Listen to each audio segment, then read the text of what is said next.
newly broke viewers. Want to get out of the rat race and get rich doing it? My next guest's book claims to have the blueprint for living more and working less. It's called The 4-Hour Workweek. Escape 9 to 5. Live anywhere and join the new rich. And it must be good because it was #1 on the New York Times bestseller list for like forever, or like 15 damn months. It makes me sick to my stomach. I hate you, Tim Ferriss. Here's the author. He's as hailed as I am failed. So, Tim, the title of your book promises a hell of a lot. It makes me a little skeptical. What is a 4-hour work week like? How do you do that? Where I looked at how companies of 2 or 3 people could compete with companies of 2,000 to 3,000 people. And what I did is I just took that and applied that to my personal life and looked at case studies of people who had reclaimed time using relatively new tools. For most people, that starts with cutting back on unpaid overtime on the weekends and evenings. But there are some examples of people who take it down to 4 hours. But it's certainly not something you do overnight. The bosses don't respond well to that. Yes, I was just thinking I wanted to just tell Roger Ailes that I was only going to come into Fox 4 hours a week and then demand a raise. But Tim, you're saying that probably 1 hour more than you do now? Yes, actually, I only really work for 45 minutes. And even then, I'm so stoned. Tim, it's pathetic that I even have a job. Now, what is the first step in order to achieve this extremely successful but highly effortless lifestyle? The first step really is looking at new measurements of time and how you spend that time. So first of all, I'd encourage everybody to look at their hourly income instead of their annual income, because it's very common that you might make $50,000 a year, get a raise to 55, but your workload goes up 20%. So you're actually getting demoted over time until you end up getting roughly the amount per hour of a Burger King employee while you're working as an investment banker, which seems to be the fashion at the moment. So a good way to approximate that is to just take your annual income, let's say it's $50,000, cut off the last 3 zeros and cut that in half, you make $25 an hour.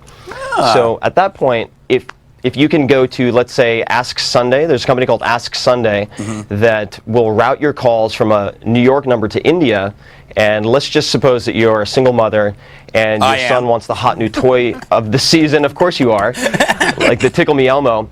Yeah. Rather than spend your entire Saturday looking for that toy, you call Ask Sunday, you say, here's my zip code, call every toy store within a 10-mile radius, reserve it for me, call me when it's ready, and you save yourself 5 hours. So $125 for 2 hours. Tim, that may work if you want to Tickle Me Elmo doll, but I'm not that kind of sicko you think I am. You know, it's funny, I did the little equation for Bill, and it came out to 37 cents an hour. Yeah. That was more than I made out. Yeah. Now, Tim, your philosophy behind this book, does it matter more or less now that we're in a recession? I bet I can guess your answer. I would say that it matters more, but precisely because I think retirement is in many respects a false idol. When you talk to whether it's .com millionaires or middle-class people who've retired, you find that it really doesn't redeem all of that waiting in the deferred life plan. So I think re-examining time, using tools to see exactly how you spend your time, like rescuetime.com or other free tools, is very important. And that isn't coming just from me. It's coming from people like the work family advisor to Al Gore and Jack Welch. It's coming from all sides. So I think it's the perfect time to re-examine your priorities and where you're paying attention. Now, you're a best-selling author. You speak at countless firms. So in order to sell your philosophy, which sounds inviting, you probably work 80 hours a week, don't you? No, I actually spend very little time promoting the book and spend most of my time working on either writing, which is something I enjoy, or investing, believe it or not. But the important point is not being idle. So I'm not proposing that people lay on a beach rubbing cocoa butter on their stomachs for the next 20, 30 years. Okay, just come out and ask me. I'm busy, but go ahead.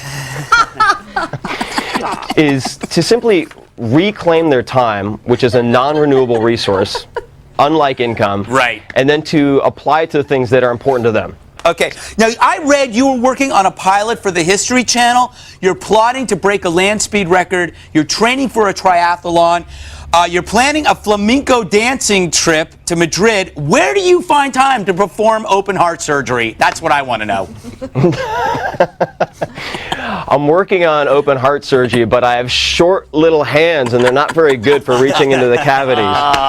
know. That's too bad because I knew you'd be good at it. You have to stick to your strengths. Stick to your strengths. I gotcha. I don't have any strengths. That's my problem. Tim Ferriss, congratulations on the phenomenal success of your book. Like I said, I hate you for that. But anyway, I'm gonna read it when I get home. The book is called The 4-Hour Work Week: Escape 9 to 5, Live Anywhere, and Join the New Rich. Thank you.